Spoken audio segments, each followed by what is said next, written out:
আসসালামু আলাইকুম everyone and hello. আশা করি সবাই যে যেখান থেকে দেখছেন খুব ভালো আছেন।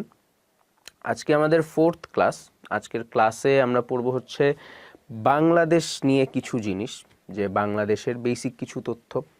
লাস্ট ক্লাসগুলোতে আমরা পড়েছি কিভাবে আমাদের এই দেশটা তৈরি হলো, কিভাবে সংগ্রামের মধ্য দিয়ে আমাদের এই দেশটা তৈরি হলো, তার বেশ কিছু হিস্ট্রি অ্যান্ড সেই সংগ্রামের মধ্য দিয়ে তৈরি হওয়া দেশ কিভাবে গড়ে তুলতে চেয়েছিলেন আমাদের ফাউন্ডিং ফাদার্সরা সংবিধানের মাধ্যমে, সংসদের মাধ্যমে, সেই জিনিসগুলো আমরা দেখেছি। সো আজকে আমরা দেখব হচ্ছে বাংলাদেশ রিলেটেড কিছু বেসিক তথ্য, যে তথ্যগুলো আমাদের সব জায়গায় জানতে হয়। সো প্রথমে খেয়াল করেন যে বাংলাদেশের সাংবিধানিক নামটা হচ্ছে গণপ্রজাতন্ত্রী বাংলাদেশ। তো এটা আমরা সবাই মোটামুটি জানি, বাট কনফিউশনটা যেখানে ক্রিয়েট হয় ইংলিশ নামটার ক্ষেত্রে। সো ইংলিশ নামটা আমরা বলে ফেলি পিপলস রিপাবলিক অফ বাংলাদেশ। এখন আমার সামনে যখন অপশন থাকে খাতায় বা প্রশ্নে, তখন হচ্ছে সাপোজ দুইটা অপশন আছে, the people's republic of Bangladesh একটা, পিপলস রিপাবলিক অফ বাংলাদেশ একটা। সো আপনি যদি মনোযোগ দিয়ে না পড়েন তাহলে আসলে আপনি দুইটার মধ্যে কনফিউজড হয়ে যাবেন। তো আপনাকে এই জিনিসটা জানতে হবে যে এই বাংলাদেশের যেটা ইংরেজি নাম, সাংবিধানিক নামের ইংরেজি নাম, তার আগে একটা দা আছে, মানে বাংলাদেশের ইংরেজি নাম হচ্ছে the people's republic of Bangladesh. আয়তন, বাংলাদেশের আয়তন 1,47,570 বর্গ কিলোমিটার এবং প্রায় অলমোস্ট 56,000 বর্গ মাইল। এখন অনেকে একটা আপডেটেড তথ্য আমাদের দেন, তারাও যে ভুল এমন না। তারা হচ্ছে বলেন বাংলাদেশের বর্তমানে আয়তন হচ্ছে 1,47,610 বর্গ কিলোমিটার। সো এই তথ্যটাও আসলে ভেরি মাচ ট্রু, কারণ আমরা আজকের ক্লাসেই পড়ব যে কিভাবে ছিটমহল স্থানান্তর হওয়ার জন্য বাংলাদেশ এক্সট্রা 40 বর্গ কিলোমিটার গেইন করেছে। এখন এই তথ্যটাও সত্য এবং খাঁটি তথ্য, কিন্তু বাংলাদেশের যেটা গভর্নমেন্ট পোর্টাল, বাংলাদেশের যেটা সরকারি ওয়েবসাইট, সেখানে কিন্তু এখনও 1,47,570 দেয়া আছে। তো সেক্ষেত্রে হচ্ছে আমরা দুটোই জানবো, অ্যান্ড কেন দুটো তথ্য এটাও জানবো। সো যেন আমার সামনে দুইটা ইনফরমেশন বা দুইটা অপশন আসলে একসাথে থাকবে না, যেহেতু দুইটাই সত্য এটা মাথায় রাখবেন। দুটাই যখন সত্য তথ্য তখন হচ্ছে দুইটা অপশন একসাথে থাকবে না, আপনার আইদার 1,47,570 থাকবে অর 1,47,610 থাকবে। সো দুটার একটা, সেটা যেন আমরা জানি যে দুটোই ঠিক, অ্যান্ড দুটার একটা যখন অপশানে থাকবে সেটাকে আমরা কারেক্ট করব, আইদার 1,47,570 অর 1,47,610। আয়তনে বাংলাদেশ বিশ্বের 94তম, দক্ষিণ এশিয়ায় 8ম। জনসংখ্যায় বাংলাদেশের মোট জনসংখ্যা 16 কোটি, বাংলাদেশের মোট জনসংখ্যা 16 কোটি 17 লাখ বা 16.17 কোটি। জনসংখ্যায় পৃথিবীতে বাংলাদেশ 8ম এবং দক্ষিণ এশিয়ায় বাংলাদেশ 3য়। সো দেখেন, আমরা লিঙ্ক করে পড়ার একটা কিন্তু টেকনিক বিল্ড আপ করেছি। সো দক্ষিণ এশিয়ায় বাংলাদেশ আয়তনে 8ম, আর সারা পৃথিবীতে বাংলাদেশ জনসংখ্যায় 8ম, আর 3য় যেটা সেটা হচ্ছে জনসংখ্যার ক্ষেত্রে। সো এই জিনিসগুলো হচ্ছে আমরা একটু টুকটাক বেসিক জিনিস আরও দেখবো আমরা পরের স্লাইডগুলোতে। যে সীমানা, আচ্ছা এই টেবিলটা ওয়ান অফ দ্য খুব কনফিউজিং টেবিলের মধ্যে একটা, সেটা হচ্ছে বাংলাদেশের মোট সীমানা কতটুকু, ভারতের সাথে সীমানা কতটুকু, মিয়ানমারের সাথে সীমানা কতটুকু, সমুদ্র উপকূলীয় সীমানা কতটুকু, স্থল সীমা কতটুকু। তো আসলে বাংলাদেশের আর্কাইভ সিস্টেম, বাংলাদেশের পরিসংখ্যান সিস্টেম এতটা স্ট্রং না যে একটা স্থির, একটা নির্দিষ্ট তথ্য আমরা বের করে নিয়ে আসব। এই জন্য দেখা যায় এক এক সংস্থা এক একভাবে পরিমাপ করেছে। যেমন এইখানে দেখেন অলরেডি দুইটা তথ্য দেয়া আছে। এর মধ্যে এই যে লেফট সাইডের যেগুলো না, এগুলো হচ্ছে আপনাদের যেটা ভূগোল বই, মাধ্যমিক ভূগোল বই, সেখানেই তথ্যগুলো দেয়া আছে। 5,138 কিলোমিটার বলা আছে সেখানে মোট সীমানা, 4,156 বলা আছে ভারতের সাথে সীমানা, 271 কিলোমিটার বলা আছে মিয়ানমারের সাথে সীমানা। আবার বিজিবির যেটা অফিসিয়াল তথ্য, সেই অনুযায়ী বাংলাদেশের মোট সীমানা 4,719 কিলোমিটার, 3,715 কিলোমিটার যার মধ্যে ভারতের সাথে, 280 কিলোমিটার হচ্ছে মিয়ানমারের সাথে। সো এইখানে আবার দেখবেন হিসাব একটু গড়মিল আছে। আবার একটু আগে যে আমি বাংলাদেশের সরকারের অফিসিয়াল ওয়েবসাইটের কথা বললাম, সেটা অনুযায়ী বাংলাদেশের মোট সীমানা হচ্ছে 4246 কিলোমিটার, যার মধ্যে ইন্ডিয়ার সাথে 4053 কিলোমিটার, আর মিয়ানমারের সাথে যার মধ্যে 193 কিলোমিটার। সো নানা রকম তথ্য আছে। ও বাই দ্য ওয়ে, উপকূলীয় সীমা মোটামুটি এইটা নিয়ে ভূগোল বই বিজিবি একমত 711 কিলোমিটার, বাট বাংলাদেশের যে অফিসিয়াল ওয়েবসাইট সেটা অনুযায়ী এটা হচ্ছে আবার 580 কিলোমিটার। সো এই তথ্যগুলো না আসলে খুব মুখস্থ করার কিছু নেই। কারণ কি, জাস্ট দুইটা কথা মনে রাখবেন। একটু আগে যে বললাম, কিছু কিছু ব্যাপারে থাকে যে 2টা বা 3টা তথ্য সত্য, বাট এগুলোর ক্ষেত্রে কি, এই যে সীমানার কথা আমরা বললাম আগে, যে দেখাইলাম যে 2টা তথ্য সত্য, 1,47,570, 1,47,610, বাট এটার ক্ষেত্রে কি যে কোনটা ঠিক এটা বলার আসলে সুযোগ নাই। কারণ এইটাও বিজিবি যারা আমাদের সীমান্ত রক্ষা করতেছে, তারা সীমান্ত নিয়ে একটা তথ্য দিচ্ছে, সো তাদেরও একটা ক্রেডিবিলিটি আছে। মাধ্যমিক ভূগোল বই যারা এসব ব্যাপার নিয়ে গবেষণা করে একটা বই লিখেন, তারা একটা তথ্য দিচ্ছেন, তো সেটার একটা ক্রেডিবিলিটি আছে। গভর্নমেন্টের তো অবশ্যই ক্রেডিবিলিটি আছে। তো এই 3টা তথ্য প্রত্যেকটাই আলাদা আলাদাভাবে সত্য, অ্যান্ড 3টাই যতটুকু সম্ভব আমাদের মনে রাখতে হবে। বিকজ 3টার মধ্যে যে কোনো একটা যদি আপনার অপশানে থাকে, তো সেটা কি আপনাকে আসলে কারেক্ট করে দাগে আসতে হবে। সো আবার যখন আপনি এই প্রশ্ন করবেন যে যদি সাপোজ আমার মোট সীমানা দিয়ে এই 4246ও থাকলো, 5138ও থাকলো, তখন আমি কি করব? সো এটার আনসার হচ্ছে এরকম থাকে না বা এরকম থাকবে না। এটা হচ্ছে সবচেয়ে কারেক্ট উত্তর এই প্রশ্নের এগেইনস্টে আমি যেটা দিতে পারি। কারণ যারা প্রশ্ন করবেন তারা বেশ জ্ঞানী মানুষ এবং তাদের এই কমন সেন্সটা আছে যে তারা এটা জানেন যে 3টা আলাদা আলাদা সোর্সের তথ্য, 3টাই ইন আ ওয়ে ঠিক। সো 3টাকেই বা 2টাকেই একসাথে অপশানে রাখা হবে না।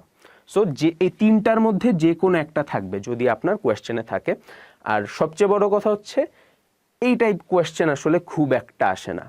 এটা হচ্ছে আপনাদের জন্য একটা অ্যাসিওরেন্স। এরপর বাংলাদেশ নিয়ে আরও কিছু তথ্য, বেশ কয়েকটা স্লাইড জুড়ে আসলে আমরা বাংলাদেশ নিয়ে যে বেসিক তথ্যগুলো একবার ঝালাই করে নিব। আমরা সবাই মোটামুটি আসলে এগুলো জানি, ছোটোবেলা থেকেই জেনারেল নলেজ হিসেবে এগুলো পড়ে এসেছি। সো বাংলাদেশের স্থানীয় সময় হচ্ছে গ্রিনিচ মান সময়ের সাথে 6 ঘন্টা যোগ। এখন গ্রিনিচ মান সময়টা কি জিনিস সেটা হচ্ছে আমরা এই ম্যাপটা দেখলে বুঝতে পারবো। এই যে এইখানে আমি একটা যেটা মার্ক করে দিলাম, এখানে হচ্ছে ইউনাইটেড কিংডম অবস্থিত। ইউনাইটেড কিংডমের উপর দিয়ে দেখেন একটা রেড কালার লাইন এদিক থেকে চলে গেছে, তো এটাকে বলা হয় হচ্ছে মূল মধ্যরেখা। আপনারা যারা বাংলাদেশ ও বিশ্ব পরিচয় ক্লাস 9-10 খুব ভালোভাবে পড়ছেন, তাদের এই জিনিসটা খুব পরিচিত লাগার কথা। তো এই যে দেখেন এখানে আবার লেখা আছে 0 ডিগ্রি, তো এই যে মূল মধ্যরেখাটা এটা হচ্ছে 0 ডিগ্রি রেখা। তো এটা থেকে ধীরে ধীরে ধীরে ধীরে আগাইতে থাকলে আমরা একটা পর্যায়ে পাবো হচ্ছে 90 ডিগ্রি। তো এইখান থেকে ইংল্যান্ড থেকে বা মূল মধ্যরেখা থেকে বাংলাদেশের দূরত্ব হচ্ছে এই 90 ডিগ্রি।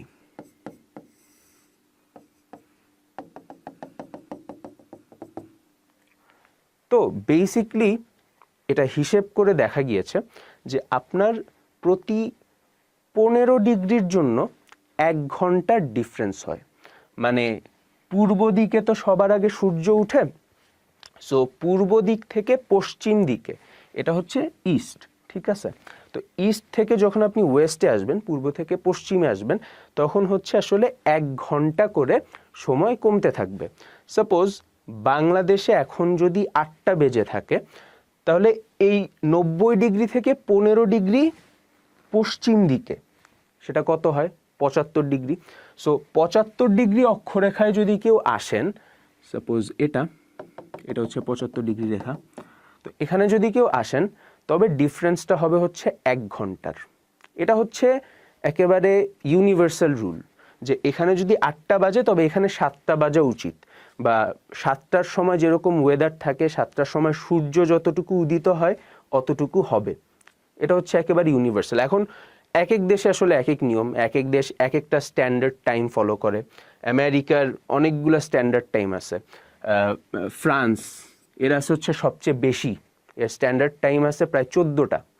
তো এইরকম এক এক দেশের এক একটা স্ট্যান্ডার্ড টাইম। বাংলাদেশের একটাই স্ট্যান্ডার্ড টাইম, সেটা হচ্ছে গ্রিনিচে যত বাজবে বাংলাদেশে তার চেয়ে 6 ঘন্টা বেশি হবে। এখন গ্রিনিচকেই কেন ধরা হইল? গ্রিনিচকে ধরা হয়েছে এই কারণে, এই যে আমি মূল মধ্যরেখা দেখাইলাম, এই মূল মধ্যরেখাটা আসলে একেবারে গ্রিনিচ স্কটল্যান্ডের, মানে ইউনাইটেড কিংডমের স্কটল্যান্ডের একটা গ্রাম বা শহর যেটাই বলেন না কেন, তো সেই গ্রিনিচের একেবারে মাঝখান বরাবর গেছে।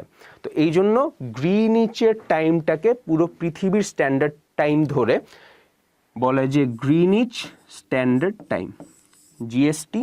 এখন এইটার সাথে 4 ঘন্টা যোগ মানে হচ্ছে আপনি এদিকে আসেন, পূর্ব দিকে, ইস্টার্ন হেমিস্ফিয়ারে, মানে আপনার টাইম বেশি হবে গ্রিনিচের চেয়ে। আর আপনি যদি জিএসটির চেয়ে কম হয়, যে মাইনাস সামথিং, -1, 2, 3, 4, 5, তার মানে হচ্ছে আপনি এই মূল মধ্যরেখার পশ্চিম দিকে আছেন। তো এটা আসলে আমাদের খুব একটা তেমন বুঝার দরকার আলটিমেটলি নাই। আমি জাস্ট আপনাদেরকে ছোট্ট করে আইডিয়া দেওয়ার জন্য, যেন আপনারা বুঝতে পারেন যে গ্রিনিচ মান সময় +6 ঘন্টা কি জিনিস, এটা কিভাবে আসলো। তো আমি যদি একটা ব্রিফ করে আপনাদেরকে আবার বলতে চাই, যেহেতু বাংলাদেশ এই ইউকে বা আলটিমেটলি গ্রিনিচের পূর্ব দিকে অবস্থিত, তাই নিয়ম অনুযায়ী গ্রিনিচের সাথে এটার সময় যোগ হবে। আর কত যোগ হবে, এটার একটা বেসিক নিয়ম হচ্ছে যে 15 ডিগ্রি আগানো মানে হচ্ছে 1 ঘন্টা, আর বাংলাদেশ আছে হচ্ছে 90 ডিগ্রি দূরত্বে। দ্যাটস ওয়াই 90/15 6 ঘন্টা আগানো বাংলাদেশ গ্রিনিচের চেয়ে। তার মানে গ্রিনিচে যখন রাত 12টা, বাংলাদেশ অ্যাকচুয়ালি ভোর 6টা। গ্রিনিচে যখন ভোর 6টা, বাংলাদেশে দুপুর 12টা। এটাই আমাদের জাতীয়তা বাঙালি, বিকজ বাংলাদেশের 98% মানুষই অ্যাকচুয়ালি বাঙালি, দ্যাটস ওয়াই জাতীয়তা বাঙালি। আমাদের নাগরিকত্ব বাংলাদেশি। বাংলাদেশের জাতীয় দিবস হচ্ছে যেটা আমরা স্বাধীনতা দিবস, ওটা হচ্ছে আমাদের জাতীয় দিবস। তো এই জিনিসটা অনেকে কনফিউজড হয়। আই বিলিভ আপনাদের মধ্যে অনেকেই যারা দেখছেন আমাকে, তাদের অনেকেই হয়তো কনফিউজ না, বাট এমন অনেক বড় একটা পরিমাণ আছে যারা এটা নিয়ে কনফিউজড হয় যে জাতীয় দিবস কি জিনিস। তারা স্বাধীনতা দিবস বুঝেন, বিজয় দিবস বুঝেন, জানেন যেগুলো কোন কোন ডেট, বাট জাতীয় দিবস বুঝেন না। সো এটা মনে রাখবেন, বাংলাদেশের জন্য জাতীয় দিবস, স্বাধীনতা দিবস দুইটা সেম। স্বাধীনতা দিবস 26শে মার্চ, দ্যাটস ওয়াই জাতীয় দিবসও 26শে মার্চ। বিজয় দিবসটা হচ্ছে 16 ডিসেম্বর। এবার আসেন বাংলাদেশের প্রশাসনিক ম্যাপ নিয়ে কিছু কথা বলি, কিছু জিনিস দেখি। বাংলাদেশে বর্তমানে টোটাল 8টা বিভাগ আছে। এটা তো হচ্ছে বাংলাদেশের যে প্রশাসনিক ব্যবস্থা তার সবচেয়ে উপরের পার্ট, লাইক বাংলাদেশের সরকার, তারপরই হচ্ছে বিভাগগুলো। তো 8টা বিভাগ হচ্ছে ঢাকা, রাজশাহী, খুলনা, চট্টগ্রাম, সিলেট, রংপুর, বরিশাল, ময়মনসিংহ, যেটাই বলেন না কেন। অ্যান্ড ময়মনসিংহ হচ্ছে এর মধ্যে সর্বশেষ বিভাগ। তো এই বিভাগওয়ারই কিছু তথ্য আছে। তো বাংলাদেশে বিভাগ আছে হচ্ছে মোট 8টি, যেটা আমরা দেখে আসলাম। প্রথম এই বাংলাদেশ, যেটা আজকে আমরা বাংলাদেশ বলে চিনি, এই ভূখণ্ডে প্রথম বিভাগ তৈরি করা হয় 1829 সালে, ব্রিটিশ শাসন আমলে। অ্যান্ড বাংলাদেশের প্রথম বিভাগটা ছিল হচ্ছে ঢাকা, অ্যান্ড সাইমালটেনিয়াসলি রাজশাহী ও চট্টগ্রাম, এই দুইটা বিভাগও তৈরি করা হয়। এই মোট 3টা বিভাগ নিয়ে 1829 সালে এই প্রশাসনিক ব্যবস্থায় বিভাগ বা ডিভিশন জিনিসটা ইন্ট্রোডিউস করা হয়। 1960 সালে, পাকিস্তান পিরিয়ডের কথা, ঢাকার রাজশাহী বিভাগের কিছু কিছু অংশ কেটে নিয়ে খুলনা তৈরি করা হয়। সো রাজশাহী বিভাগ থেকে বেসিকলি কেটে নেওয়া হয়েছিল আজকে যেটা আমাদের খুলনা, এই যে এই পোর্শনটা আগে আসলে রাজশাহী বিভাগের অন্তর্গত ছিল। রাজশাহী বিভাগের অন্তর্গত এই যে রংপুরও ছিল, এই উপর থেকে নিচ পর্যন্ত পুরাটা ছিল হচ্ছে তখন রাজশাহী বিভাগ। তো বাই দ্য ওয়ে, রাজশাহী বিভাগ থেকে এই অংশটুকু কেটে নিয়ে, আর ঢাকা বিভাগ ছিল হচ্ছে এই যে ময়মনসিংহ, ঢাকা, বরিশাল এই সব নিয়ে ছিল হচ্ছে ঢাকা বিভাগ। তো এখান থেকেই বরিশালের পার্টটুকু কেটে নিয়ে 1960 সালে পাকিস্তানিরা তৈরি করে খুলনা বিভাগ। তো 1960 সালে ওই খুলনা অংশ আজকের আর যেটা আজকে বরিশাল বিভাগ, ওই দুইটা মিলায়ে খুলনা বিভাগ তৈরি করা হয়। আর এই স্বাধীনতা যুদ্ধের সময় মোট 4টা বিভাগই ছিল, ব্রিটিশদের তৈরি করা ঢাকা, রাজশাহী, চট্টগ্রাম আর পরবর্তীতে 1960 সালে পাকিস্তান পিরিয়ডে তৈরি করা খুলনা। এই মোট 4টা বিভাগ ছিল স্বাধীনতা যুদ্ধের সময় বা মুক্তিযুদ্ধের পরে দেশ যখন স্বাধীন হলো তখন। তো স্বাধীনতার পর এখন পর্যন্ত মোট 4টা বিভাগ তৈরি করা হয়েছে, আরও 2টা বিভাগ তৈরির কথা আছে। সো যেই 4টা বিভাগ তৈরি করা হয়েছে এর মধ্যে প্রথম হচ্ছে বরিশাল, এটা 1993 সালে তৈরি করা হয়। তো ওই যেটা আপনাদেরকে ম্যাপে আমি দেখালাম যে বরিশাল কিন্তু আগে খুলনা বিভাগের অংশ ছিল, রাইট? 1960 সালে পাকিস্তানিরা হচ্ছে এই ঢাকা থেকে বরিশাল জেলাটা আর রাজশাহী থেকে খুলনা, যশোর এই অংশটুকু নিয়ে খুলনা বিভাগ তৈরি করে। সো দ্যাটস ওয়াই বরিশালটা খুলনা থেকে কেটে নেওয়া হয়। আর 1960-এর আগে যেটা আপনাদেরকে বললাম, যেটা ঢাকা বিভাগের অন্তর্গত ছিল, 1960-এ ঢাকা থেকে কেটে এটাকে খুলনা বিভাগের মধ্যে নেওয়া হয়। পরে যেটা তৈরি করা হয় সেটা হচ্ছে সিলেট, এটা 1995 সালে। এটা হচ্ছে আগে চট্টগ্রাম বিভাগের অংশ ছিল। আমি যদি আপনাদেরকে একটু দেখাতে চাই, তো এখানে এই যে আগে এই সিলেট আর যেটা এখনকার চট্টগ্রাম সব আসলে এই পাশটা টোটালটা চট্টগ্রাম বিভাগের অংশ ছিল। তো আমরা এই চট্টগ্রাম থেকে সিলেট অংশটা কেটে নেওয়া হইলো 1995 সালে, সিলেট বিভাগ তৈরি করা হইলো। এরপর রংপুর তৈরি করা হইলো রাজশাহী থেকে কেটে নিয়ে 2010 সালে, আর ময়মনসিংহ 2015 সালে ঢাকা বিভাগ থেকে কেটে নিয়ে তৈরি করা হইলো। এই মোট 4টা স্বাধীনতার পরে নতুন বিভাগ তৈরি করা হয়েছে। তো এখানে দেখেন আরও 2টা প্রস্তাবিত বিভাগ আছে, মানে যে 2টা বিভাগ নিয়ে কথা হচ্ছে, এখনো বিভাগ হয় নাই। তো এই 2টা বিভাগ হচ্ছে পদ্মা বিভাগ একটা আর মেঘনা বিভাগ একটা। তো বেসিক্যালি মাননীয় প্রধানমন্ত্রীর কিছুদিন আগে একটা প্রেস কনফারেন্স ছিল, আপনাদের অনেকে হয়তো দেখেছেন নিউজে, অনেকে হয়তো দেখেননি। তো ওখানে তিনি বলেছিলেন যে কেন নদীর নামে এই বিভাগগুলো তিনি করতে চাচ্ছেন। তো সেই আলাপে আমরা গেলাম না। তো পদ্মা বিভাগটা হবে হচ্ছে বেসিক্যালি 5টা জেলা নিয়ে, ফরিদপুর, মাদারীপুর, শরীয়তপুর, রাজবাড়ী, গোপালগঞ্জ। এই যে এই অংশ হচ্ছে আমাদের নতুন যে পদ্মা বিভাগটা, সেটা হচ্ছে এই অংশটুকু নিয়ে হবে। আর আরেকটা যেটা মেঘনা বিভাগ, সেখানে থাকবে হচ্ছে ব্রাহ্মণবাড়িয়া, কুমিল্লা, লক্ষ্মীপুর, ফেনী, চাঁদপুর, এই 6টা, নোয়াখালী, এই 6টা জেলা নিয়ে হবে হচ্ছে এই মেঘনা বিভাগটা। তো এই 2টা হবে হচ্ছে নতুন বিভাগ। তো যদি হয় বিভাগগুলো, তখন পদ্মা বিভাগটা হচ্ছে ঢাকা বিভাগ থেকে আলাদা হবে আর মেঘনা বিভাগটা চট্টগ্রাম বিভাগ থেকে আলাদা হবে।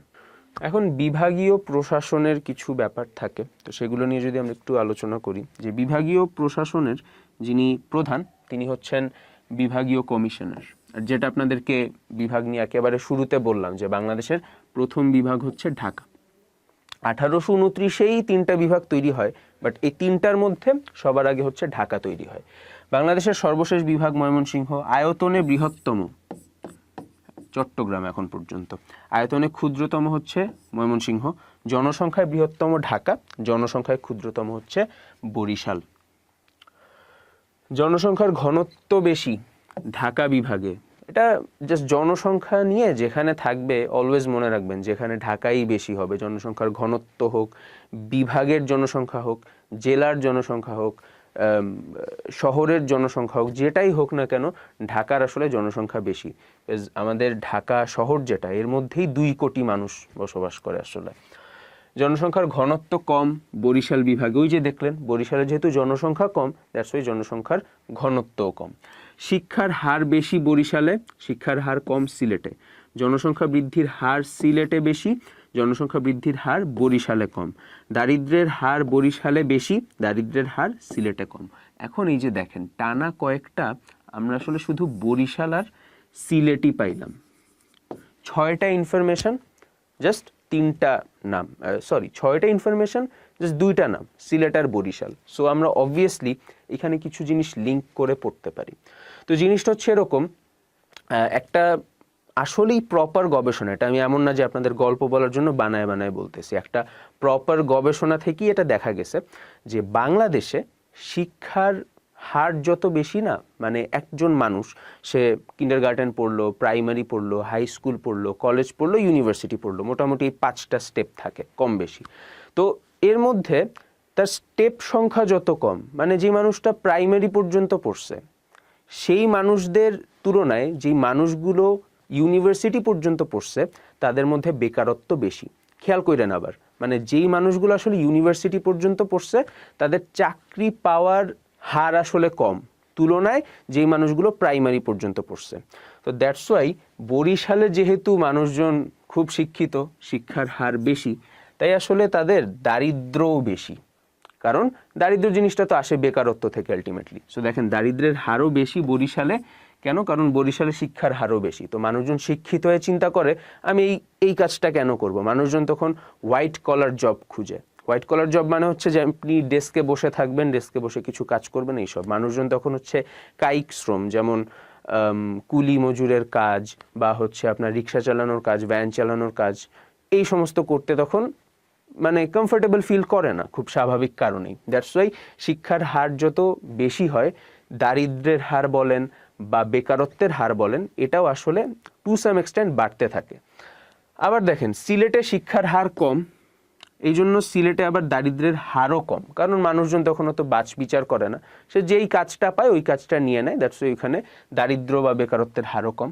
আবার জনসংখ্যা বৃদ্ধির হার বেশি সিলেটে, কারণ সিলেটের মানুষজন কম শিক্ষিত। যে মানুষজন কম শিক্ষিত সে তো পরিবার পরিকল্পনার গুরুত্ব বুঝবে না, সে তো বুঝবে না যে 2টি সন্তানের বেশি নয়, 1টি হলে ভালো হয়, বা ছেলে হোক মেয়ে হোক 2 সন্তানই যথেষ্ট, এই জিনিসগুলোর গুরুত্ব তো সে বুঝবে না। দ্যাটস ওয়াই সিলেটে যেহেতু শিক্ষার হার কম, তাই ওখানে জনসংখ্যা বৃদ্ধির হারও বেশি। বরিশালের মানুষজন যেহেতু আবার শিক্ষিত, তারা যেহেতু জানে এই জিনিসগুলোর গুরুত্ব, জনসংখ্যা নিয়ন্ত্রণের গুরুত্ব, তাই তাদের মধ্যে জনসংখ্যা বৃদ্ধির হারও কম। অ্যান্ড পড়ানোর পরে আমি বলে নেই যে এটা হচ্ছে কোনো বিভাগ বা কোনো জেলার এগেইনস্টে আমি কিছু বলছি না, আমি হচ্ছে জাস্ট আপনাদেরকে কিছু টেকনিক প্রপার ওয়েতে, যেগুলো ফ্যাক্টস, সেই ফ্যাক্টস অনুযায়ী বোঝানোর চেষ্টা করছি। আচ্ছা, এরপর আসেন ভারতের সাথে সীমান্ত নেই বাংলাদেশের 2টা বিভাগের। এর মধ্যে একটা হচ্ছে বরিশাল। আপনারা যদি একটু মনে করার চেষ্টা করেন, বরিশালের একদিকে খুলনা, অন্যদিকে চট্টগ্রাম। সো মাঝখানে আসলে ভারতের সাথে সীমান্ত হওয়ার কোনো সুযোগ নাই। আর ঢাকার কথা যদি চিন্তা করেন, আগে ঢাকার সাথে সীমান্ত ছিল 15-র আগে, যখন ময়মনসিংহ ঢাকার মধ্যে ছিল। এখন যেহেতু ময়মনসিংহ সম্পূর্ণ আলাদা বিভাগ, তাই ঢাকার সাথে আসলে ভারতের কোনো সীমান্ত নেই। তো এই 2টা বিভাগের সাথে ভারতের কোনো সীমান্ত নাই।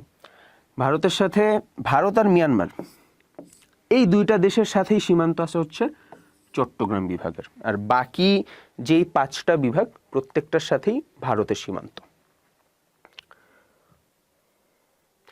বিভাগওয়ারি জেলার সংখ্যা, এই জিনিসটা একটু ভালো করে মনে রাখতে হবে। সো ঢাকায় সবচেয়ে বেশি জেলা, 13টা। ঢাকায় জনসংখ্যাও বেশি, জেলার সংখ্যাও বেশি। চট্টগ্রাম আয়তনে বাংলাদেশের বৃহত্তম, জেলার সংখ্যা হচ্ছে 2য় বৃহত্তম, 11টি। এরপর হচ্ছে রাজশাহীতে 8টি, খুলনায় 10টি। খুলনা কিন্তু আয়তন বেশি না, খুলনার জেলাগুলো দেখবেন খুব ছোট ছোট। খুলনা, বাগেরহাট, সাতক্ষীরা, এই 3টা একটু বড়। এ বাদে হচ্ছে আপনার মাগুরা, ঝিনাইদহ, কুষ্টিয়া, যশোর, মেহেরপুর, এগুলো হচ্ছে আসলে ছোট ছোট জেলা। বরিশালে আছে হচ্ছে 6টি, সিলেটে 4টি, ময়মনসিংহে 4টি। তো এই 2টাই হচ্ছে সবচেয়ে কম সংখ্যক জেলা আছে। আর রংপুরে হচ্ছে 8টি। এখন বিভাগ নিয়ে আমরা মোটামুটি দেখলাম যে বিভাগের প্রশাসনিক প্রধানকে, কমিশনার, বাংলাদেশে মোট কয়টা বিভাগ, কবে কবে তৈরি হইল, স্বাধীনতার পর কয়টা তৈরি হইল, আগে কয়টা তৈরি হয়েছিল। তো এই সমস্ত কিছু আমরা বিভাগ নিয়ে দেখলাম, বা বিভাগওয়ারি বিভিন্ন ইনফরমেশন, যে কোন বিভাগে শিক্ষার হার বেশি, কোন বিভাগে দারিদ্র্যের হার বেশি, কোন বিভাগের জনসংখ্যার ঘনত্ব কেমন, এই জিনিসগুলো আমরা দেখলাম। এখন হচ্ছে এই সেম ইনফরমেশন আমরা একটু জেলা ভিত্তিক দেখার চেষ্টা করব। তো বাংলাদেশে প্রথম জেলা তৈরি হয় 1666 সালে, মুঘল পিরিয়ডে, প্রায় 350 বছর আগের কথা। তো ওই সময়ে প্রথম চট্টগ্রাম জেলাটা মুঘলরা তৈরি করে, বিকজ চট্টগ্রাম ছিল হচ্ছে মুঘলদের দখল করা প্রথম অবিচ্ছিন্ন ভূখণ্ড। এর আগে দেখা গেছে যে মুঘলরা আপনার রাজশাহীর কিছু অংশ দখল করছে, খুলনার কিছু অংশ দখল করছে, সিলেটের ওদিকে কিছু অংশ নিল। বাট পুরো যে বাংলাদেশ বা অবিভক্ত বাংলা, এটার দখল আসলে মুঘলরা ওই মুহূর্ত পর্যন্ত পায় নাই। সো চট্টগ্রাম ছিল মুঘলদের দখল করা প্রথম অবিচ্ছিন্ন ভূখণ্ড এই বাংলাদেশের মধ্যে। অ্যান্ড এটা দখল করার পর তারা হচ্ছে এটা চট্টগ্রামটাকে জেলা হিসেবে ঘোষণা করে। আমরা মুঘল পিরিয়ড নিয়ে পড়ব, তখন আরও হয়তো আরেকটু বেশি ডিটেলসে জিনিসগুলো জানার চেষ্টা করব।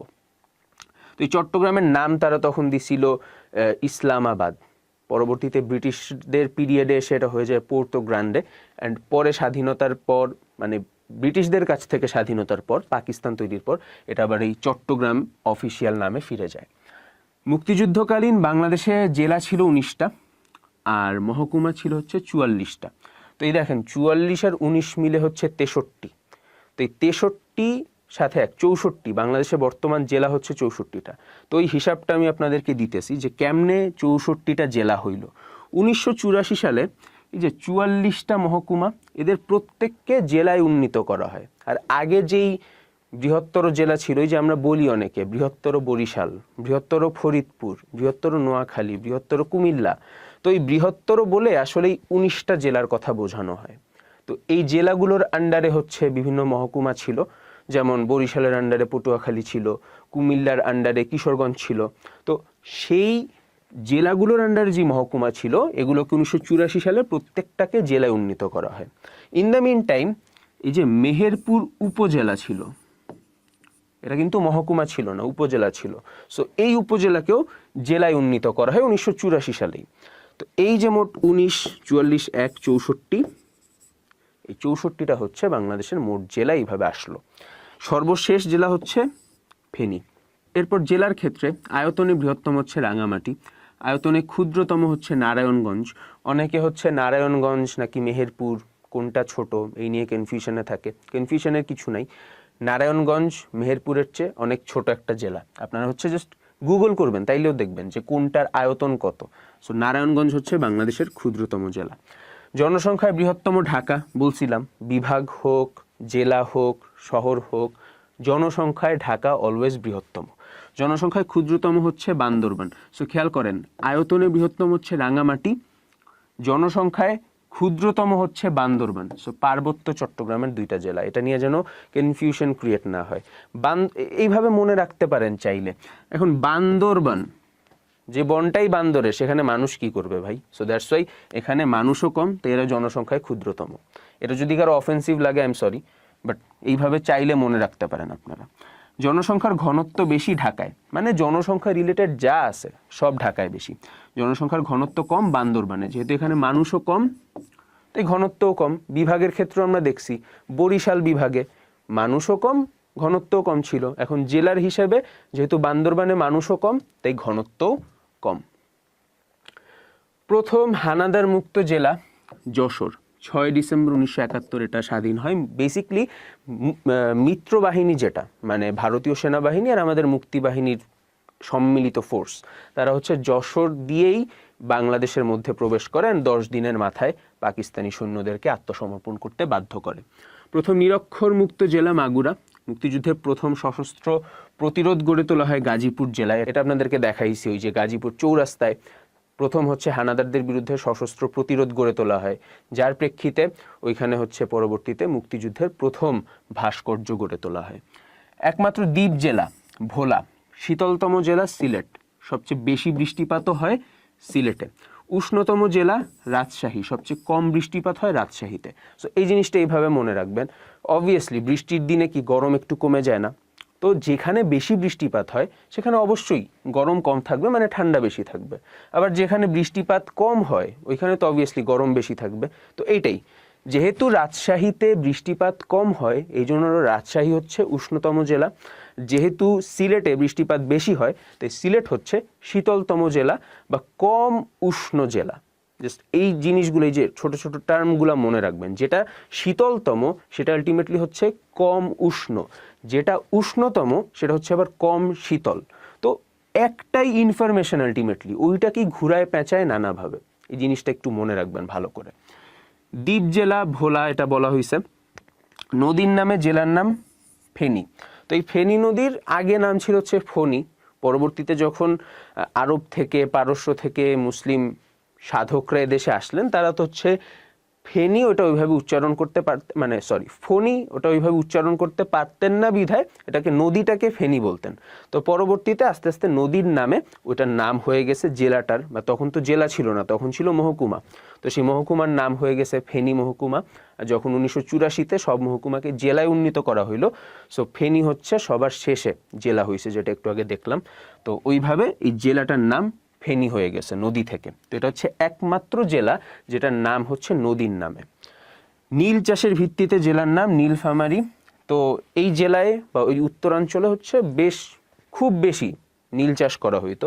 তো এর মধ্যে নীলফামারীর যে এলাকাটা, এটা ছিল হচ্ছে একটা হাব মতো, যে এটাকে সেন্টার করে অনেকগুলা নীল চাষের খামার মতো ছিল। সো এই জন্য এটাকে বলা হইতো হচ্ছে নীল ফার্মারি ইংলিশে। এখন আমাদের দেশের মানুষজন তো এত কিছু বুঝে নাই, আজকের দিনেও বুঝে না, তখন তো আরো বড় ব্যাপার ছিল।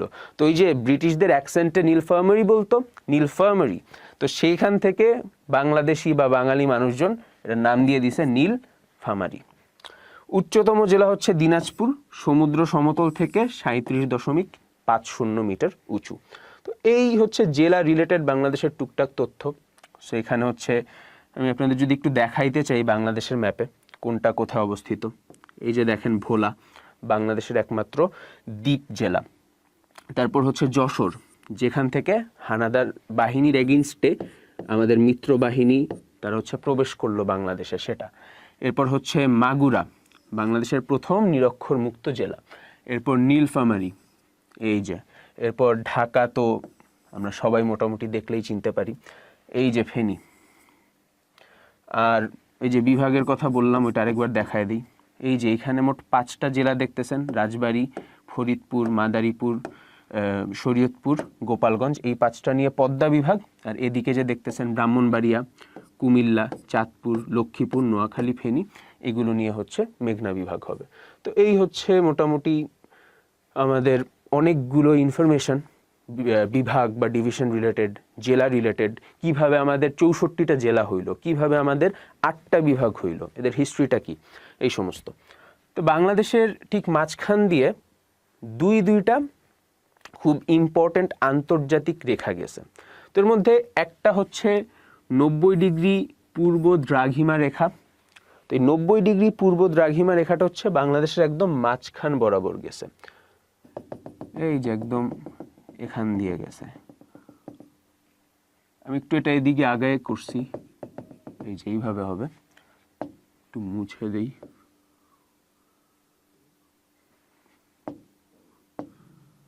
তো দেখেন শেরপুর, ঢাকা আর বরগুনা, বেসিকলি এই 3টা জেলা হচ্ছে 3টা আলাদা আলাদা পয়েন্ট বাংলাদেশের সীমানার। সো প্রথমে হচ্ছে যখন এই রেখাটা বাংলাদেশকে টাচ করছে, তখন শেরপুর দিয়ে টাচ করছে, পরে ঢাকায় টাচ করছে, আর একেবারে লাস্টে বাংলাদেশের বরগুনা জেলাকে টাচ করছে। এই 3টা জেলাকে, প্রথম, মাঝখান ও শেষ, এই 3টা জেলাকে হচ্ছে টাচ করছে। আর আরেকটা রেখা, সেটা হচ্ছে কর্কট ক্রান্তি রেখা বলে, বা ট্রপিক অফ ক্যান্সার বলে, বা 23.5 ডিগ্রি উত্তর অক্ষরেখা বলে। সো এটার 3টা নাম, বাট আরেকটা যেটা ছিল 90 ডিগ্রি পূর্ব দ্রাঘিমা, সেটার একটাই নাম। সো এটা হচ্ছে 90 ডিগ্রি পূর্ব দ্রাঘিমা, ওটা হচ্ছে উপর নিচে যায়। আর 23.5 ডিগ্রি উত্তর অক্ষরেখা বা ক্যান্সার অফ ট্রপিক বা কর্কট ক্রান্তি, যেটাই বলি না কেন, সেটা হচ্ছে এই পূর্ব থেকে পশ্চিমে এরকম করে যায়। তো এটা হচ্ছে গেছে এইভাবে। তো এইটা টাচ করছে আবার 3টা আলাদা আলাদা জেলাকে, কুমিল্লা, চুয়াডাঙ্গা, আর অবভিয়াসলি যাওয়ার সময় ঢাকায়। তো ঢাকা হচ্ছে এই জন্য ইম্পর্টেন্ট যে বেসিকলি ঢাকা আসলে বাংলাদেশের সবচেয়ে মাঝখানে অবস্থিত। এই 2টা রেখা আবার ছেদ করছে কোথায়? ঢাকায়। তো এই যে আমি একটু আগে বললাম যে ঢাকা বাংলাদেশের মাঝামাঝি অবস্থিত, সেটা আসলে এইখান থেকে আমরা বুঝতে পারি যে বাংলাদেশের উত্তর দক্ষিণ বরাবর মাঝে যেই রেখাটা, এই যে 90 ডিগ্রি পূর্ব দ্রাঘিমা এইটা, আর পূর্ব পশ্চিম বরাবর মাঝে যেই রেখাটা কর্কট ক্রান্তি বা ক্যান্সার অফ ট্রপিক, এই 2টা ছেদ করছে হচ্ছে ঢাকায়। দ্যাটস ওয়াই আমরা বলতে পারি আসলে যে ঢাকা বাংলাদেশের মাঝামাঝি জায়গায় অবস্থিত। আর এই ঢাকার প্রতিপাদ স্থান বা অ্যান্টিপড, এটা অবস্থিত হচ্ছে চিলির উপকূলে প্রশান্ত মহাসাগরের কাছাকাছি কোনো একটা জায়গায়। আমি যদি একেবারে শুরুতে আপনাদের যে ম্যাপটা ওইখানে যে যদি আপনাদের একটু দেখানোর চেষ্টা করি, ঢাকা তো হচ্ছে এখানে, আর এটার অ্যান্টিপড বা একেবারে অ্যান্টিপড জিনিসটা কি বা প্রতিবাদ স্থান জিনিসটা কি, যে আমি এটা এমনভাবে চিন্তা করতে পারি, আমি ঢাকার মাটির নিচ থেকে একটা সোজা সুড়ঙ্গ খুঁড়বো, সুড়ঙ্গ খুঁড়ে পৃথিবীর অন্য পাশে বের হব। তাহলে ঢাকা থেকে বের হইলে আমরা বের হব হচ্ছে আসলে এই কাছাকাছি কোনো একটা জায়গায়, মানে একটু উপরে। এই যে 23.5 ডিগ্রি উত্তর অক্ষরেখা গেছে ঢাকার উপর দিয়ে, সো ঢাকার থেকে বের হয়ে আমাদের অ্যান্টিপডটা বের হবে আসলে এটার কাছাকাছি কোনো একটা জায়গায় 23.5 ডিগ্রি দক্ষিণের। সো সেই জায়গাটা পড়ছে হচ্ছে চিলির উপকূলে প্রশান্ত মহাসাগরে। এখন বাংলাদেশের সবচেয়ে উত্তরের জায়গা, সবচেয়ে দক্ষিণের জায়গা, সবচেয়ে পূর্বে, সবচেয়ে পশ্চিমের জায়গা, এগুলো নিয়ে একটু আমরা আলাপ করি। বাংলাদেশের সবচেয়ে উত্তরের জায়গাটা হচ্ছে, মানে 3টা আলাদা আলাদা জায়গার নাম আপনার অপশনে থাকতে পারে। একটা হচ্ছে জেলা হিসেবে, একটা হচ্ছে উপজেলা হিসেবে, আর একটা হচ্ছে ইউনিয়ন হিসেবে। তো আমরা হচ্ছে যেটা ছোট সেটাকে আগে রাখছি, ইউনিয়ন উপজেলার চেয়ে ছোট সেটাকে আমরা আগে রাখছি। তো সবচেয়ে উত্তরের ইউনিয়নটা হচ্ছে জায়গীরজোত, সবচেয়ে উত্তরের উপজেলাটা হচ্ছে তেঁতুলিয়া, আর জেলাটা হচ্ছে পঞ্চগড়। এখন এই 3টাই আপনাকে মনে রাখতে হবে। জাস্ট মনে রাখবেন সিরিয়ালটা হচ্ছে ইউনিয়ন, উপজেলা, জেলা, এটা একটু নোট ডাউন করবেন। সো জাস্ট এইটা মনে রেখে আপনি জাস্ট জায়গাগুলোর নাম পড়তে থাকেন, জায়গীরজোত, তেঁতুলিয়া, পঞ্চগড়। সর্বদক্ষিণের স্থান এটা হচ্ছে ছেড়াদ্বীপ, টেকনাফ, কক্সবাজার। ছেড়াদ্বীপ হচ্ছে কিন্তু ইউনিয়ন না, ছেড়াদ্বীপ হচ্ছে সেন্ট মার্টিন। যারা গিয়েছেন আপনারা তারা অবশ্যই ছেড়াদ্বীপে গেছেন। ছেড়াদ্বীপ হচ্ছে সেন্ট মার্টিনের সবচেয়ে দক্ষিণ পাশে একটু একটা পাথুরে দ্বীপের মতো। এটা হচ্ছে জোয়ার আসলে তখন হচ্ছে সেন্ট মার্টিন থেকে আলাদা হয়ে যায়, জোয়ার না থাকলে, ভাটা থাকলে সাইকেলে করেও ছেড়াদ্বীপে যাওয়া যায়। তো এই ছেড়াদ্বীপ বা সেন্ট মার্টিন যে কোনো একটা থাকবে আপনার অপশনে যদি ইউনিয়ন বেসিসে থাকে। তো ছেড়াদ্বীপটাও মনে রাখবেন, সেন্ট মার্টিনও মনে রাখবেন। এটা হচ্ছে বাংলাদেশের সর্বদক্ষিণের স্থান। আর উপজেলার কথা যদি বলি, যেহেতু সেন্ট মার্টিন টেকনাফ উপজেলার মধ্যে, দ্যাটস ওয়াই টেকনাফ হচ্ছে বাংলাদেশের সর্বদক্ষিণের উপজেলা। আর এই টেকনাফ উপজেলা, সেন্ট মার্টিন ইউনিয়ন বা ছেড়াদ্বীপ জায়গাটা, এগুলো সব হচ্ছে কক্সবাজার জেলার আন্ডারে। দ্যাটস ওয়াই জেলার হিসেব করলে কক্সবাজার হচ্ছে বাংলাদেশের সর্বদক্ষিণের জেলা। সর্বপূর্বের স্থানের কথা বললে আখাইনঠং, ওই যে সেম কথা, ইউনিয়ন, উপজেলা, জেলা। সো আখাইনঠং থানচি উপজেলার আন্ডারে, বান্দরবান জেলার আন্ডারে। তো এটা হচ্ছে সর্বপূর্বের স্থান। সর্বপশ্চিমের স্থান হচ্ছে মানকসা, শিবগঞ্জ, চাঁপাইনবাবগঞ্জ। সো চাঁপাইনবাবগঞ্জ জেলার আন্ডারে যে শিবগঞ্জ উপজেলা, তার মানকসা নামক স্থানটা হচ্ছে বাংলাদেশের সর্বপূর্বের স্থান। তো খুব ভয় পাওয়ার কিছু নেই যে এতগুলা নাম কেমনে মনে রাখবো। জাস্ট মনে রাখবেন সিরিয়ালটা এখানে কিরকম দেয়া, ইউনিয়ন, উপজেলা, জেলা, দেন জেলা, এই জেলার নাম, উপজেলার নাম, ইউনিয়নের নাম, এগুলো হচ্ছে বারবার পড়তে হবে, লিখতে হবে, দেখবেন হয়ে যাবে। বাংলাদেশের স্থলসীমা, বললাম যে বাংলাদেশের সীমানা নিয়ে আসলে অনেক রকম তথ্য আছে, আপনাদের শুরুতেই বললাম। তো এখানে হচ্ছে আমরা দেখব বাংলাদেশের সীমানা কার কার সাথে কি কিভাবে আছে। বাংলাদেশের সাথে সীমান্তবর্তী আছে হচ্ছে ভারতের 5টা রাজ্য। এই 5টা হচ্ছে পশ্চিমবঙ্গ, আসাম, মেঘালয়, ত্রিপুরা, মিজোরাম।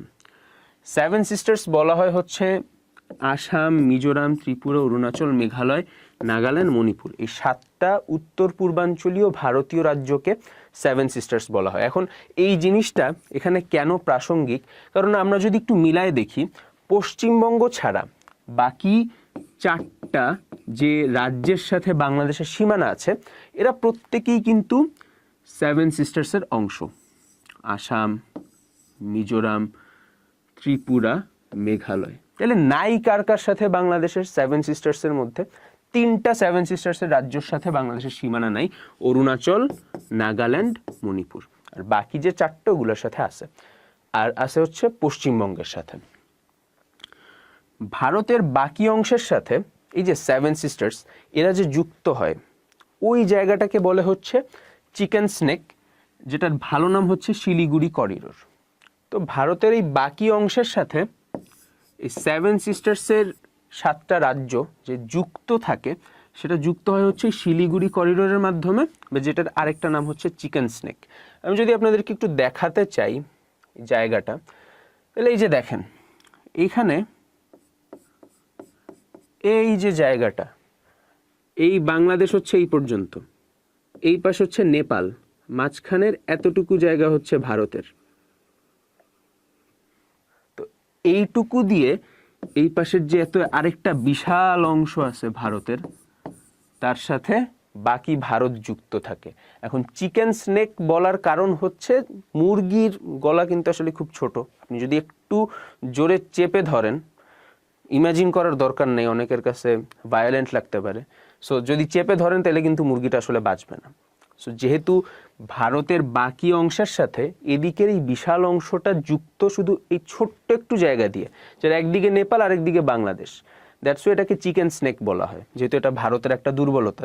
সাপোজ বাংলাদেশ ভারত বা ভারত নেপালের মধ্যে কোনো একটা যুদ্ধ বা দ্বন্দ্ব শুরু হইল, তখন তাদের মধ্যে কেউ যদি এই মাঝখানের জায়গাটা কোনোভাবে দখল করে ফেলে, ভারতের জন্য কিন্তু খুব কঠিন হবে যে সে এদিকে যে কোনো কিছু সাপ্লাই দিবে বা এদিক থেকে নিজের বাহিনীকে হেল্প করবে।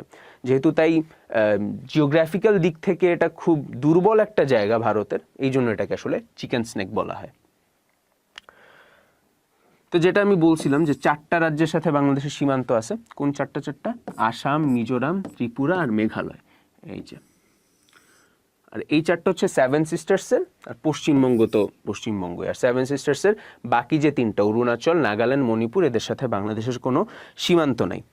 এই পূর্ব বাংলা বা পূর্ব পাকিস্তান যেটাই বলি না কেন, ওইটার ভারতের সীমান্ত বরাবর পিলার স্থাপন করা হয় হচ্ছে 1952 সালে। আর এখন তো বাংলাদেশ, তাই বাংলাদেশের সীমান্ত আর ভারতের সীমান্তের মাঝে যে পিলারগুলো, এগুলো হচ্ছে 1952 সালে কিন্তু স্থাপন করা হয়। এখানে একটা ইনফরমেশন দেখেন, সিলেটের একটা গ্রাম ছিল হচ্ছে পাদুয়া, এই গ্রামটা ভারত মুক্তিযুদ্ধের সময় দখল করে নেয়, যেটা 2001 সালে সরকার পুনরুদ্ধার করে। তো এখানে আপনারা দেখতে পারেন যে 7 সিস্টার্সের যেই স্টেটগুলোর কথা বললাম বা রাজ্যগুলোর কথা বললাম, তারা কোথায় কে কে। এই যে বললাম মেঘালয়ের সাথে সীমান্ত আছে, আসামের সাথে এদিকে সীমান্ত আছে, দেখেন এটা হচ্ছে ত্রিপুরা, ত্রিপুরার সাথে সীমান্ত আছে বাংলাদেশের, এটা হচ্ছে মিজোরাম, এই যে এদিকে আবার আসামের সাথে কিছু সীমান্ত আছে, আর এই যে মিজোরামের সাথে সীমান্ত আছে। এই মোট 4টার এদিকে হচ্ছে আমাদের পশ্চিমবঙ্গ, এই মোট 5টা ভারতীয় রাজ্যের সাথে বাংলাদেশের সীমান্ত আছে। আর 7 সিস্টার্সের বাকি রাজ্যগুলো দেখেন, অরুণাচল এদিকে, নাগাল্যান্ড এদিকে, মণিপুর এদিকে, তো এদের সাথে হচ্ছে বাংলাদেশের কোনো সীমান্ত নাই আলটিমেটলি। এবার ভারতের অ্যাসপেক্ট থেকে তো আমরা দেখলাম যে ভারতের কয়টা রাজ্যের সাথে বাংলাদেশের সীমান্ত, কীভাবে চিকেন স্নেকের ব্যাপারে পড়লাম। তো বাংলাদেশের মোট সীমান্তবর্তী জেলা হচ্ছে 32টা, 64টার মধ্যে 32টা মানে অর্ধেক, এটা হচ্ছে বাংলাদেশের মোট সীমান্তবর্তী জেলা। এর মধ্যে ভারতের সাথে সীমান্ত আছে 30টার, আর মিয়ানমারের সাথে সীমান্ত আছে হচ্ছে 3টার। এখন এটা দেখে অনেকে বলতে পারেন যে 30 যোগ 3 33, তাহলে 32 কেমনে? কারণ একটা জেলা আছে যার সাথে ভারত মিয়ানমার উভয়েরই সীমান্ত আছে, সেই জেলাটা হচ্ছে রাঙামাটি। তো এটা খুব ইম্পর্টেন্ট একটা কোয়েশ্চেন যে ভারত মিয়ানমার দুই দেশের সাথেই সীমান্ত আছে কোন জেলার? রাঙামাটি জেলার। আর মিয়ানমারের সাথে যে 3টা, এখন 30টা তো মনে রাখা আসলে টাফ ব্যাপার অ্যান্ড দরকারও নেই, বাট মিয়ানমারের সাথে যেহেতু মাত্র 3টার, সেটা আমরা একটু মনে রাখার চেষ্টা করব। রাঙামাটি, বান্দরবান, কক্সবাজার, এই 3টার সাথে হচ্ছে মিয়ানমারের সীমান্ত আছে, অ্যান্ড ভারতের সাথে আছে 30টার। আর এই যে রাঙামাটি, এর সাথে ভারত মিয়ানমার উভয়েরই সীমান্ত আছে, তাহলে মোট সীমান্তবর্তী জেলা থাকে হচ্ছে 32টা। চীন, ভারত, ভুটান, এই 3টা দেশের মধ্যে একটা বিরোধপূর্ণ স্থান আছে যেটার নাম হচ্ছে ডোকলাম। তো ডোকলাম নিয়ে বিরোধটা হচ্ছে, ওই যে আমরা চিকেন স্নেক দেখলাম না, বা শিলিগুড়ি করিডোর, তো ওইটার কাছাকাছি ডোকলাম অবস্থিত। আপনাদের যদি আমি ম্যাপটা আরেকবার দেখাই, এই যে ডোকলাম হচ্ছে এই জায়গাটায় অবস্থিত। এখন চীন বেসিকলি এখানে একটা রাস্তা বানানোর ট্রাই করতেছিল, অ্যান্ড ভুটানের তাতে সম্মতি ছিল তার সীমান্ত অঞ্চলে। এখন ইন্ডিয়া যেটা ভয় পাইছে সেটা হচ্ছে তার এই যে আমি বললাম খুব দুর্বল একটা জায়গা, এটা কিন্তু ডোকলাম থেকে খুব একটা বেশি দূরে না। আর চীন আর ইন্ডিয়ার কিন্তু জিওপলিটিক্যাল খুব বড় ধরনের ক্ল্যাশ আছে, আপনারা যারা খোঁজ খবর রাখেন টুকটাক তারা জানবেন। সো এই জন্য ইন্ডিয়া ভয় পাইছে যে এইখানে যদি চাইনিজদের বিশাল বিশাল ইনফ্রাস্ট্রাকচার থাকে, তার মানে অবশ্যই সেনাবাহিনী আনতে সুবিধা হবে। তার মানে ইন্ডিয়ায় যদি চায়না চায়, অ্যাটাক করাটা চায়নার জন্য ইজিয়ার হবে। তো এই জন্য ইন্ডিয়া চায় নাই এখানে চাইনিজরা কোনো বড় বড় ইনফ্রাস্ট্রাকচার গড়ে তুলুক। তো এই নিয়ে হচ্ছে মূলত বিরোধটা ছিল। বাট বিরোধের মূল কারণ কি, ওই আলটিমেটলি শিলিগুড়ি করিডোর বা যেটা চিকেন স্নেক বলতেছি সেটার নিরাপত্তা। যেহেতু চাইনিজরা ওইখানে যদি বড় বড় ইনফ্রাস্ট্রাকচার বানায়, ভারতীয়দের জন্য সেটা একটু মাথা ব্যথার ব্যাপার, এই জন্য হচ্ছে তারা এটা পছন্দ করে নাই আর কি। শুরুতে আমি আপনাদেরকে বলতেছিলাম যে ছিটমহলের কথা, যে কিভাবে বাংলাদেশ ছিটমহল হস্তান্তরের মাধ্যমে প্রায় 40 বর্গ কিলোমিটার নতুন জায়গা গেইন করছে। তো এই ছিটমহল নিয়ে আমরা একটু যদি বিস্তারিত জানার চেষ্টা করি, ছিটমহল জিনিসটা কি, এটার ফার্স্ট অফ অল ইংলিশ নাম হচ্ছে এনক্লেভ। আর ছিটমহলের ডেফিনেশনটা একটু যদি এখানে দেখেন, কোনো রাষ্ট্রের অধিকারভুক্ত এমন এলাকা যার চারদিকে অন্য রাষ্ট্র অবস্থিত, আর ওই রাষ্ট্রের যার ছিটমহল, সেই রাষ্ট্র থেকে ওই ছিটমহলে যেতে হলে অন্য দেশের ভূখণ্ড ইউজ করে যেতে হয়। আমি যদি আপনাদেরকে একটা কাল্পনিক সিচুয়েশন দিই, ধরেন এই হচ্ছে একটা দেশ এক্স, এর প্রতিবেশী আরেকটা দেশ হচ্ছে ওয়াই, এর মাঝখানে এই যে জায়গাটুকু, এটা হচ্ছে আবার এই এক্স দেশের। তাহলে খেয়াল করেন, যদি এক্স দেশ থেকে তার নিজের অংশ, এই যে ছিটমহলটুকু যেটুকু আমি ডার্ক করে দিলাম বা এনক্লেভ, এখানে যেতে হয়, তাহলে আসলে ওয়াই এর ভূখণ্ড ইউজ করে তারপর যেতে হবে। তো এটা হচ্ছে ছিটমহলের খুব সহজ ব্যাখ্যা, যে আপনি যদি নিজের দেশের একটা অংশে যেতে চান অ্যান্ড সেই যাওয়ার জন্য যদি অন্য দেশের ভূখণ্ড ইউজ করতে হয়, তাইলে ওই অংশটা হচ্ছে ছিটমহল। বাংলাদেশের ভারতের মধ্যে তাহলে ছিটমহল ক্রিয়েট কেমনে হইল, এটার জন্য আমাদের তো অবশ্যই এটা জানা আছে বা জানা থাকতে হবে। ভারত, বাংলাদেশ, পাকিস্তান, মিয়ানমার সমস্ত আগে একটা দেশই ছিল। পরবর্তীতে মিয়ানমারকে আলাদা করে ফেলা হয় ভারত ভাগের আগেই। আর 1947 সালে যখন ভারত ভাগ হলো, তখন না পাকিস্তান আর ভারত তৈরি হলো। তো তার আগ পর্যন্ত কিন্তু এই দেশগুলা একটা মাত্র দেশ ছিল ব্রিটিশ পিরিয়ডে। যেহেতু একটা মাত্র দেশ ছিল, ধরেন রাজশাহীর কোনো এক জমিদার, সে হচ্ছে, জমিদারদের তো অনেক রকম শখ থাকে, অনেক রকম তারা বাজি ধরে, ঘোড়ার উপর বাজি ধরে, কবুতর ওড়ানো নিয়ে বাজি ধরে, তাস খেলতেছে বাজি ধরে, অনেক কিছু করে। তো কেউ একজন হচ্ছে এরকম রাজশাহীর একজন জমিদার, সে হচ্ছে ধরেন রাজশাহীর অপোজিটে ওই পাশে আসে হচ্ছে মুর্শিদাবাদ। তো মুর্শিদাবাদের কোনো এক জমিদারের সাথে বাজি ধরছে, বাজিতে হেরে গেল, অ্যান্ড তখন জিতে গেল। জিতে যে সেই যে মুর্শিদাবাদের জমিদার, তার কিছু জমি সে নিজের নামে করে নিল। তাহলে এই লোকটা কিন্তু থাকতেছে রাজশাহীতে, বাট তার জমি কই আছে মুর্শিদাবাদে। এখন এটা কোনো ঝামেলা ছিল না যতদিন পর্যন্ত একটা দেশ ছিল। ঝামেলা তৈরি হলো তখন যখন হচ্ছে দেশ আলাদা হয়ে গেল।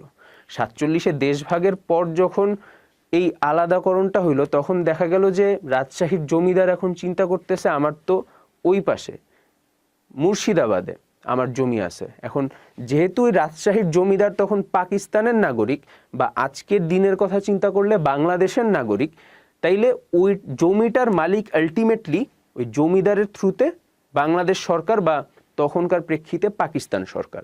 তো এই যে একটা দেশ ভেঙে দুইটা আলাদা আলাদা দেশ হইল, অ্যান্ড এরই প্রেক্ষিতে আসলে বাংলাদেশের বা তখনকার হিসেবে পাকিস্তানের ছিটমহলগুলা তৈরি হয়েছে। তো এই মোট ছিটমহল ভারতের ভিতরে বাংলাদেশের ছিল হচ্ছে 51টা, মানে 51টা এমন এমন জায়গা ছিল যেইগুলা বাংলাদেশের জমিদাররা ভারতীয় জমিদারদের কাছ থেকে জিতছে দেশভাগের আগে, এইভাবে চিন্তা করতে পারেন। আর বাংলাদেশের অভ্যন্তরে ভারতের ছিটমহল ছিল 111টা, মানে 111টা এমন জায়গা ছিল যে জায়গাগুলা ভারতীয় কোনো জমিদার বাংলাদেশি কোনো জমিদারের কাছ থেকে জিতছে। তো সবচেয়ে বেশি ছিটমহল ছিল লালমনিরহাটে 59টা। তো এই লালমনিরহাটকে এই জন্য বলা হয় বেসিকলি ছিটমহল বেষ্টিত জেলা। আর এই ছিটমহল হস্তান্তর শুরু হয় হচ্ছে 1 অগস্ট 2015 সালে। কিন্তু এটা আরও অনেক আগে হওয়ার কথা ছিল। তো ওইটা আমরা একটু দেখি যে কেমনে অনেক আগে হওয়ার কথা ছিল।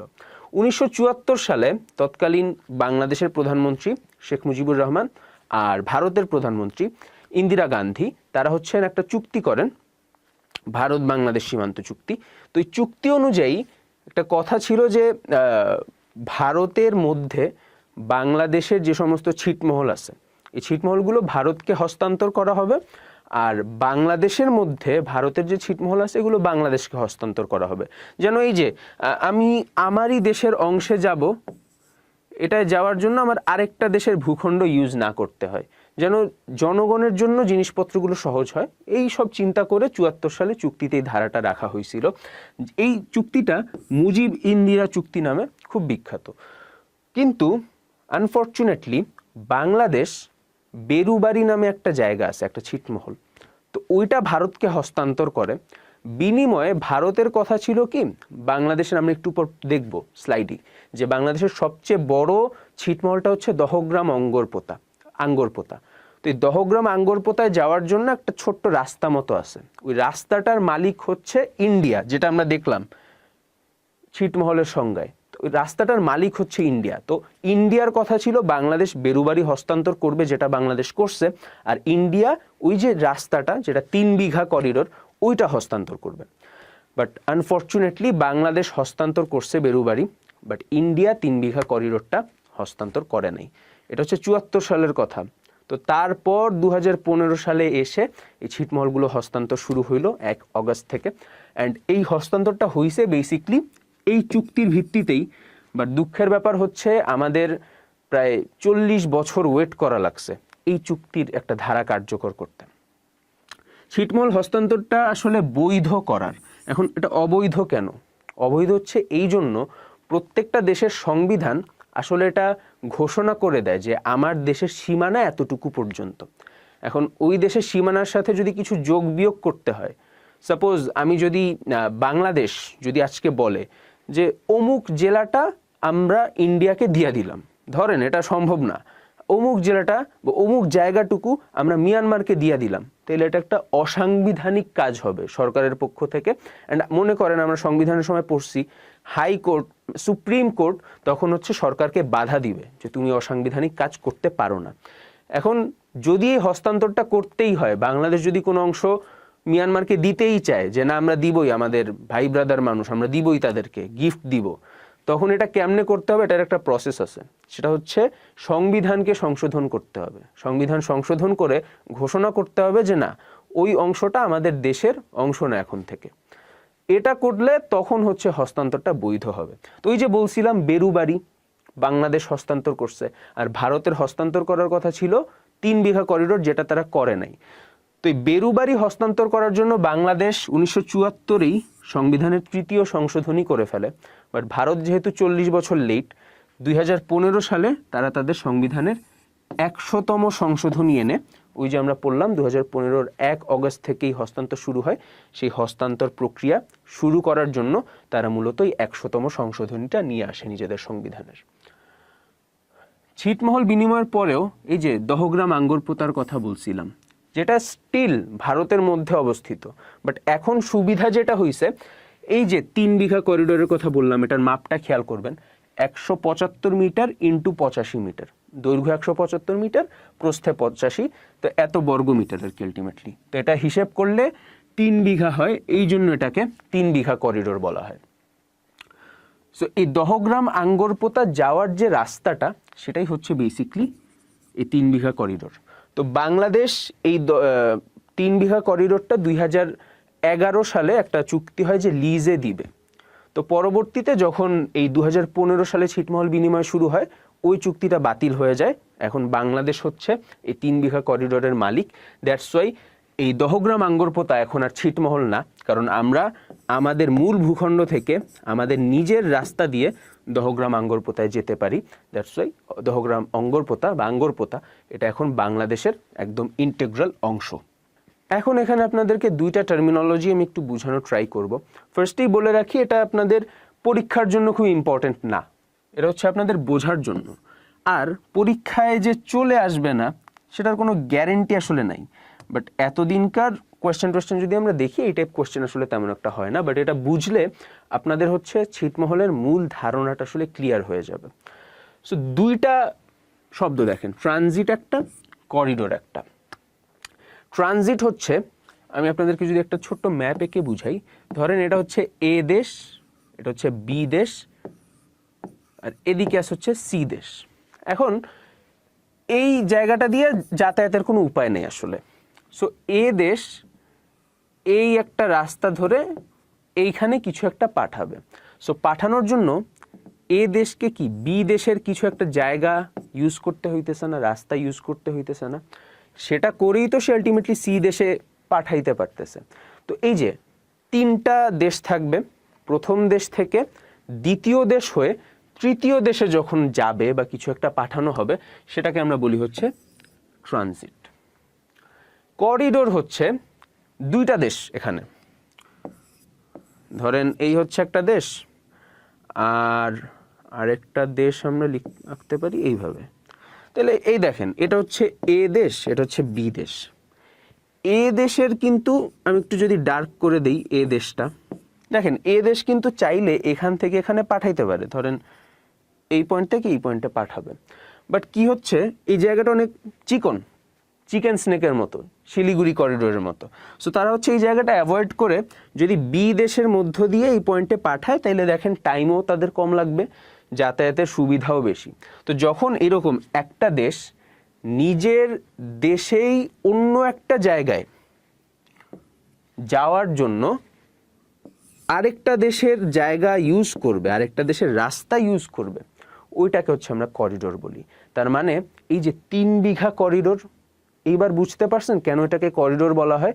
কারণ আমরা কি বাংলাদেশ থেকে দহগ্রাম আঙ্গরপোতাও তো বাংলাদেশের অংশ, তো ওইখানে যাওয়ার জন্য ভারতের একটা রাস্তা ইউজ করতাম, দ্যাটস ওয়াই এটাকে করিডোর বলা হইতো। বাট এখন কি দহগ্রাম আঙ্গরপোতাও আমাদের, 3 বিঘা করিডোরও আমাদের। তো এখন আর আসলে এটাকে করিডোর বলা যায় না, বাট যেহেতু লম্বা সময় ধরে মানুষজন বলে আসছেন, তাই এখন এটাকে আসলে 3 বিঘা করিডোরই বলা হয় রাস্তাটাকে।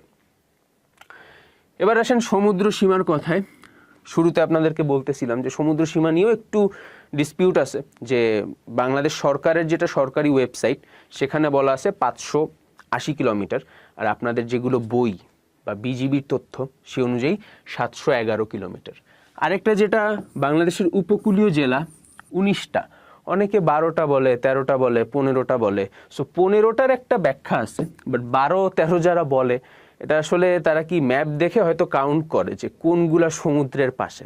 এখন এইভাবে আসলে উপকূলীয় জেলা হয় না। উপকূলীয় জেলা নির্ভর করে কোনো একটা নদীর বা সমুদ্রের সাথে মিশছে এমন একটা নদীর মোহনা পর্যন্ত উপকূল কাউন্ট করা হয়।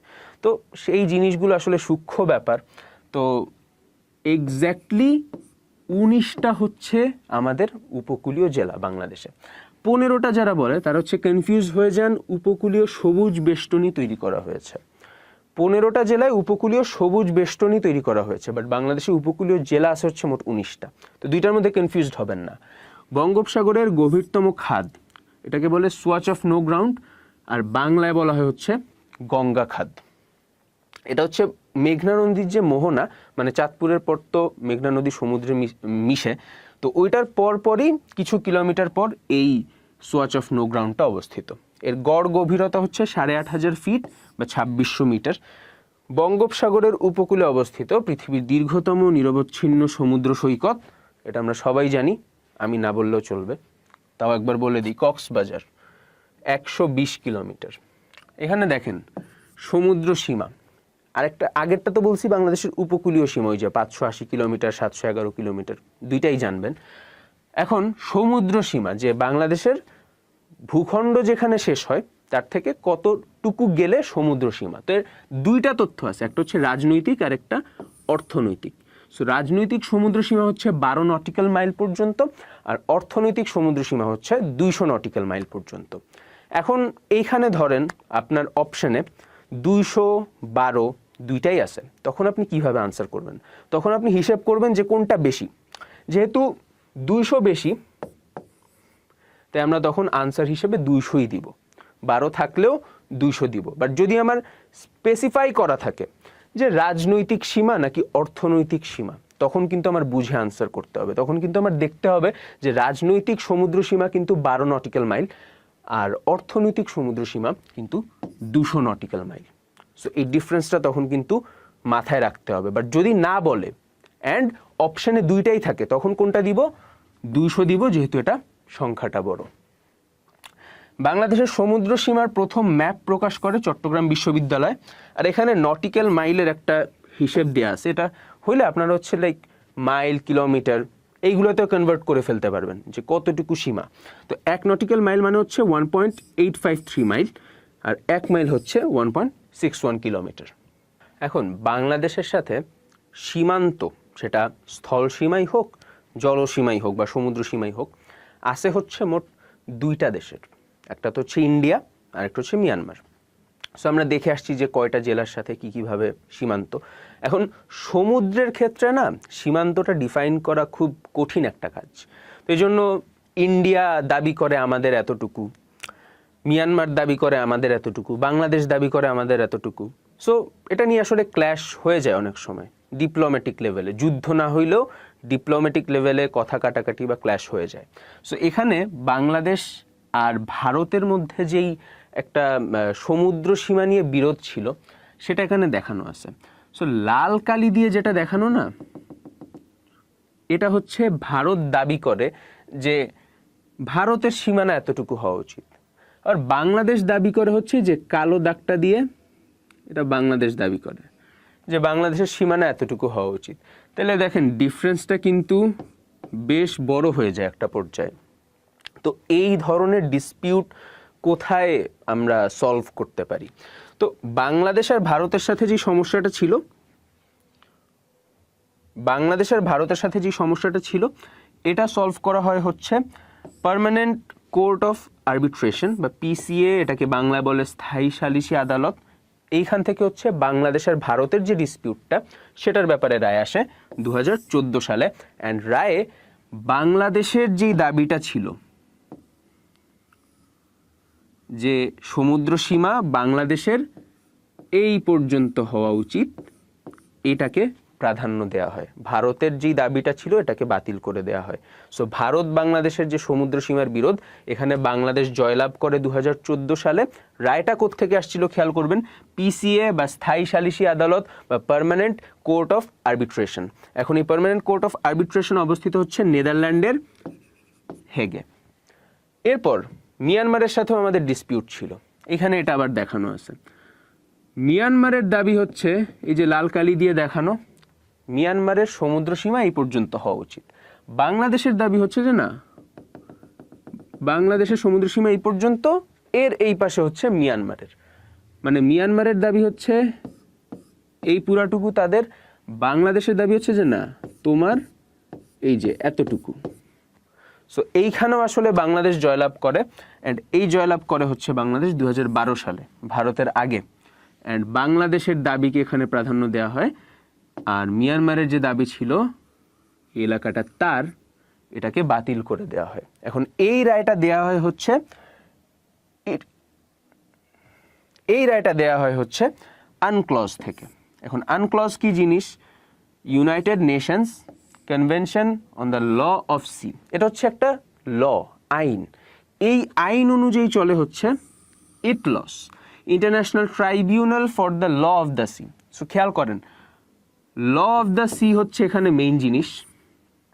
একটা হচ্ছে ইউনাইটেড নেশনস কনভেনশন, যেটা হচ্ছে আসলে লটা, আর সেই ল অনুযায়ী চলে এমন একটা আদালত হচ্ছে international tribunal for the law of the sea. তো একটা হচ্ছে ইটলস, একটা হচ্ছে আনক্লজ। দুইটার অ্যাব্রেভিয়েশনটা আপনাদের ভালো করে মনে রাখতে হবে।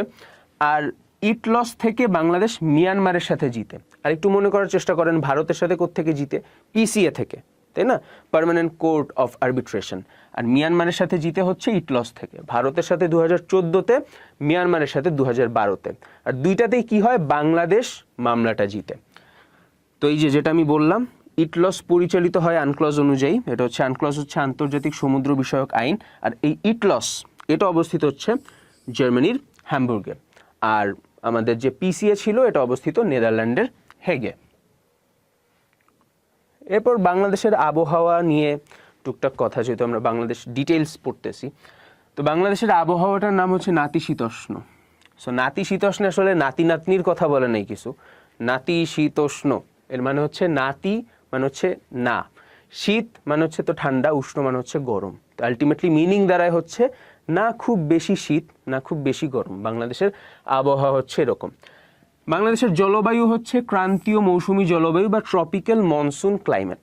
সো আবহাওয়ার জলবায়ু কিন্তু দুইটা ডিফারেন্ট জিনিস, এটা মাথায় রাখবেন। আবহাওয়া হচ্ছে শর্ট টাইমে, যে 1 বছর 2 বছর এরকম টাইমে, আর জলবায়ু হচ্ছে বিশাল বড় সময় জুড়ে। সো বাংলাদেশের জলবায়ু হচ্ছে ট্রপিক্যাল মনসুন ক্লাইমেট বা ক্রান্তীয় মৌসুমী জলবায়ু, আর আবহাওয়া হচ্ছে নাতিশীতোষ্ণ। গড় বৃষ্টিপাত 203। তো এইখানে আবার আমরা ওই টেকনিক কাজে লাগাবো।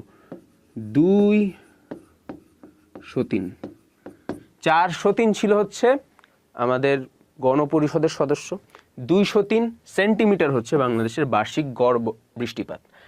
বার্ষিক গড় তাপমাত্রা 26.70 ডিগ্রি সেলসিয়াস। শীতলতম মাস জানুয়ারি, উষ্ণতম মাস এপ্রিল।